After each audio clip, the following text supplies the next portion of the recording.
अस्सलाम वालेकुम dear students, my name is Ahmad and you are watching dear zoologist. Dear students, आज का जो हमारा टॉपिक ऑफ डिस्कशन है वो है साइंटिफिक मेथड। ये वीडियो बेसिकली पार्ट 2 है। पार्ट 1 में हमने रिसर्च मैथडोलॉजी के पार्ट 1 में हमने रिसर्च मैथडोलॉजी की डेफिनेशन, उसके मोटिव्स और हमने रिसर्च मैथड और रिसर्च मैथडोलॉजी में जो डिफरेंस होता है उसको डिस्क्राइब किया था। आज हम साइंटिफिक मेथड के बारे में बात करेंगे कि साइंटिफिक मेथड क्या होता है। साइंटिफिक मेथड एक ऐसा मेथड होता है जिसमें हम किसी भी प्रॉब्लम को सॉल्व करते हैं through a series of steps. अब साइंटिफिक मेथड में सीरीज़ ऑफ स्टेप्स इन्वॉल्व होते हैं, जैसा कि यहाँ पर आप डिफरेंट स्टेप्स देख सकते हैं। सबसे पहले हमारे पास है प्रॉब्लम या फिर क्वेश्चन। हमारे पास कोई भी प्रॉब्लम या फिर कोई भी क्वेश्चन आता है जिसको हमने सॉल्व करना है साइंटिफिक मेथड में। दूसरा जो स्टेप है हमारे पास वो है ऑब्जर्वेशन और रिसर्च। ऑब्जर्वेशन और रिसर्च में हमारे पास एक क्वेश्चन आ गया, हमारे पास कोई भी क्वेरी आ गई, हमारे पास कोई भी प्रॉब्लम आ गया, तो हमने अब उस पर ऑब्जर्वेशन, उस पर रिसर्च स्टार्ट कर दी है कि वो क्या चीज़ है और उसको हम कैसे सॉल्व कर सकते हैं। अब उसके रिलेटेड हम एक बनाते हैं हाइपोथेसिस। स्टेप 3 में फॉर्मुलेट ए हाइपोथेसिस। अब हाइपोथेसिस जो हमारे पास होती है वो क्या होती है कि एक ऐसी स्टेटमेंट होती है जिस पर हम आर्ग्यूमेंट कर सकते हैं, उसको सही या गलत साबित कर सकते हैं। फॉर एग्जांपल, अगर हमारे पास एक हाइपोथेसिस है कि if soil temperature rise then plant growth will increase, कि अगर हम सॉइल का, ज़मीन का टेम्परेचर जो है उसको बढ़ा दें तो जो प्लांट की ग्रोथ है उसमें इजाफा होगा। ये हमारे पास एक हाइपोथेसिस है। अब इसको हमने सॉल्व करना है, इसको हमने प्रूव करना है कि ये सही है या फिर ये गलत है। अब उसके लिए हम करेंगे एक्सपेरिमेंट्स, जो कि हमारा स्टेप नंबर 4 है। एक्सपेरिमेंट्स में हम क्या करेंगे कि हम एक जो प्रोसीजर है, पूरे का पूरा एक प्रोसीजर है कि फॉर एग्जांपल अब यहाँ पर टेम्परेचर की बात हो रही है तो हम जो सॉइल का टेम्परेचर है वो पहले 10 डिग्री रख के देखेंगे, फिर 20 डिग्री, फिर 30 डिग्री, फिर 40 डिग्री। तो आहिस्ता आहिस्ता हम टेम्परेचर को इंक्रीज़ करते जाएंगे और फिर हम देखेंगे कि उस पर प्लांट की जो ग्रोथ है उस पर इस चीज़ का क्या असर हो रहा है। ठीक है जी, ये है हमारे पास एक्सपेरिमेंट। एक्सपेरिमेंट के बाद अगर हम देखें तो है आगे कलेक्ट एंड एनालाइज रिजल्ट्स। जो भी हमें इंफॉर्मेशन मिलेगी, जो भी हमारे पास पैराग्राफ्स आएंगे, जो भी हमारे पास न्यूमेरिकल डाटा होगा या फिर नॉन न्यूमेरिकल डाटा होगा, उस सब को हम कलेक्ट करेंगे, उसको एनालाइज करेंगे और आखिर पे हम बनाएंगे कंक्लूजन। ठीक है जी, कि ये वाली जो हाइपोथेसिस है जो हमने अभी बनाई थी वो सही है या गलत है, ये हम कंक्लूजन में लिखेंगे। और सबसे जो लास्ट वाला स्टेप है वो है कम्युनिकेट द रिजल्ट्स। अपने जो रिजल्ट्स हैं वो अपने दूसरे लोगों के साथ शेयर करने हैं in the form of presentation, या फिर आप उनको पब्लिश कर सकते हैं किसी भी जगह पे। ये था हमारे पास साइंटिफिक मेथड। अगर हम बात करें रिसर्च टाइप्स की, तो रिसर्च की काफ़ी सारी टाइप्स हैं। इनमें से कुछ टाइप्स यहाँ पर हैं जिनमें fundamental research, applied research, analytical research, बाकी जो सर्वेज और केस स्टडीज़ हैं ये हम इसी लेक्चर में स्टडी करेंगे।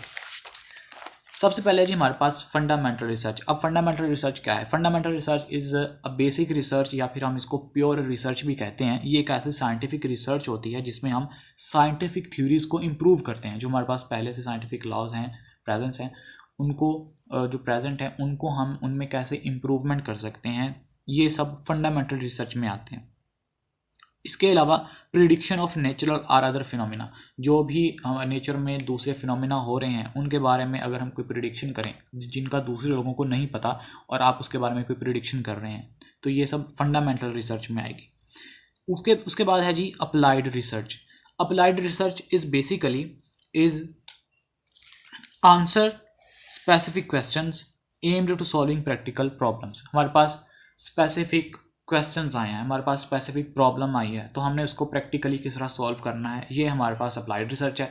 फॉर एग्जांपल, अगर आप देखें कि अगर आपकी गली में, आपके मोहल्ले में बड़ा कचरा इकट्ठा हो जाता है तो आप उससे बड़ा परेशान हैं, तो आप क्या करेंगे? आप उस पर रिसर्च करेंगे कि आप उस कचरे को किस तरह एक अच्छे तरीके से ठिकाने लगाएं और नेचर को भी उसका कोई नुकसान ना हो।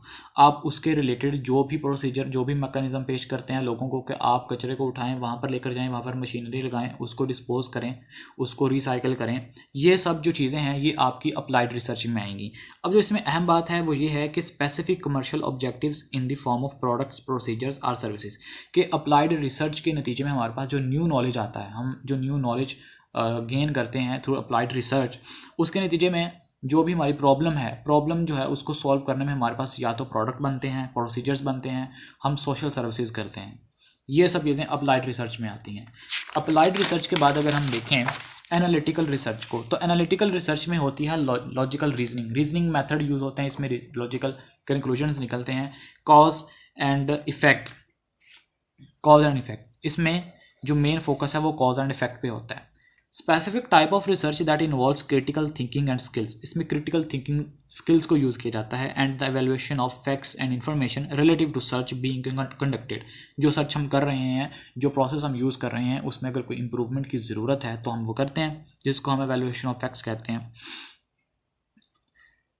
ये मेन फोकस करती है कॉज एंड इफेक्ट पे। फॉर एग्जांपल, अगर एक एनालिटिकल रिसर्च हो रही है, उसका जो रिसर्चर है वो रिसर्च कर रहा है वाई एंड हाउ पे, the researcher tries to explain the reasons why and how the trade deficits. For example, मिसाल के तौर पे ट्रेड डिफिक्ट्स। अब ट्रेड डिफिक्ट्स क्या है? ट्रेड डिफिक्ट्स है कि कोई भी कंट्री, कोई भी रीजन में जो लोग इंपोर्ट और एक्सपोर्ट का काम कर रहे हैं, वो ट्रेड डिफिक्ट्स है। अब एक जो रिसर्चर है वो ट्राई कर रहा है एक्सप्लेन करने की उन रीजंस को कि एक स्पेसिफिक रीजन के अंदर स्पेसिफिक टाइम में जो ट्रेड डिफिक्ट्स हैं वो कहाँ जा रहे हैं। The researcher tries to explain the reason why and how the trade deficits has moved in a specific direction within a given time, एक गिवन टाइम में। फॉर एग्जांपल कि पाकिस्तान 2010 से लेकर 2020 तक, इन 10 सालों में इसका जो ट्रेड डिफिक्ट है वो कहाँ से लेकर कहाँ तक गया है और इसकी क्या वजूहात हैं, कि वो उसने कि पाकिस्तान ने कितने इंपोर्ट्स में प्रोग्रेस की है, कितनी एक्सपोर्ट्स में प्रोग्रेस की है। ये सब जो रीजंस को एक्सप्लेन करना है, लॉजिकल रीजनिंग को, इसको हम कहते हैं एनालिटिकल रिसर्च। अगर हम आगे बढ़ें तो आगे आता है एक्सप्लोरेटरी रिसर्च। इसके नाम से ज़ाहिर है चीज़ों को एक्सप्लोर करना, मुख्तलिफ चीज़ों को एक्सप्लोर करना कम्प्लीटली, उनको हम एक्सप्लोरेटरी रिसर्च में लेते हैं। Are research method use to investigate research problems that are not clearly defined are understood, उन रिसर्च प्रॉब्लम्स को सॉल्व करना जो कि क्लियरली डिफाइंड नहीं है हमारे पास। फॉर एग्जाम्पल, अगर आप कोई भी प्रोडक्ट सेल कर रहे हैं, वो मार्केट में बड़ा पीक पे जा रहा है, उसकी सेल्स बहुत ज़्यादा हैं, ठीक है जी, और सडनली उसकी सेल्स जो हैं वो कम होना स्टार्ट हो जाती हैं, स्लोली उसकी सेल्स कम होना शुरू हो जाती हैं और आपकी जो मार्केट वैल्यू है वो बहुत कम हो जाती है। तो आप उस पर रिसर्च करना स्टार्ट कर देंगे, आप डिफरेंट चीज़ों को देखेंगे, आप देखेंगे क्या मेरे प्रोडक्ट में कोई ख़राबी आ गई है, क्या लोगों की चॉइस जो है वो चेंज हो गई है, या फिर आपके जो सेल्समैन हैं वो सही से काम नहीं कर रहे। तो आप डिफरेंट चीज़ों को एक्सप्लोर करेंगे। तो ये वाली जो रिसर्च होगी ये आपकी कहलाएगी एक्सप्लोरेटरी रिसर्च।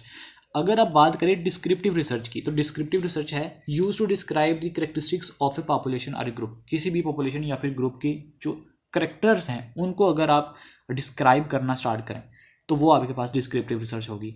फॉर एग्जांपल, एक स्पेसिफिक रीजन में आप चले जाएं, वहाँ पर आप जाकर देखें कि लोगों को शूज़ की क्या क्वालिटी जो है वो अच्छी लगती है, क्या वहाँ पर स्केटिंग के शूज़ ज़्यादा चल रहे हैं या फिर दूसरे जो फॉर्मल होते हैं वो शूज़ ज़्यादा चल रहे हैं। लोगों की चॉइस, लोगों के करैक्टर्स के बारे में आप रिसर्च करना स्टार्ट कर दें तो इसको हम डिस्क्रिप्टिव रिसर्च कहेंगे।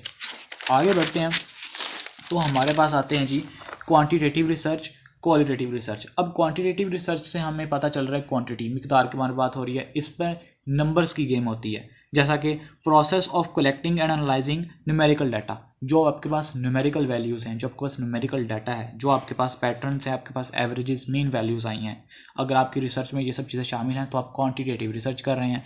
अगर क्वालिटेटिव रिसर्च की बात करें तो involves collecting and analysing non numerical data. इसमें हम नॉन न्यूमेरिकल डाटा की बात कर रहे हैं, जैसा कि टेक्स्ट, वीडियो, ऑडियो वगैरह, ताकि इन सब चीज़ों के ज़रिए आप आपका जो रिसर्च टॉपिक है उसके कॉन्सेप्ट को समझ सकें।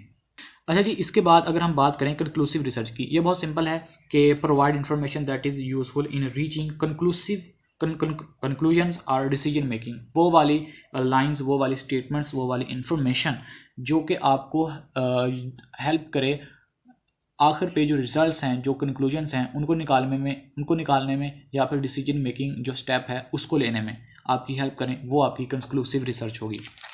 अगर आप बात करें सर्वे की, तो सर्वे क्या है जी? The collection of information from a sample individuals through their responses to questions, कि आपने मुख्तलिफ लोगों से जाके क्वेश्चंस करना स्टार्ट कर दिए और फिर उनके जो रिस्पॉन्सेज होंगे उनको आपने रिकॉर्ड करना है, उनका जो डाटा होगा उसको आपने कलेक्ट करना है, वो है जी आपका सर्वे। इसको हम सर्वे कह देंगे।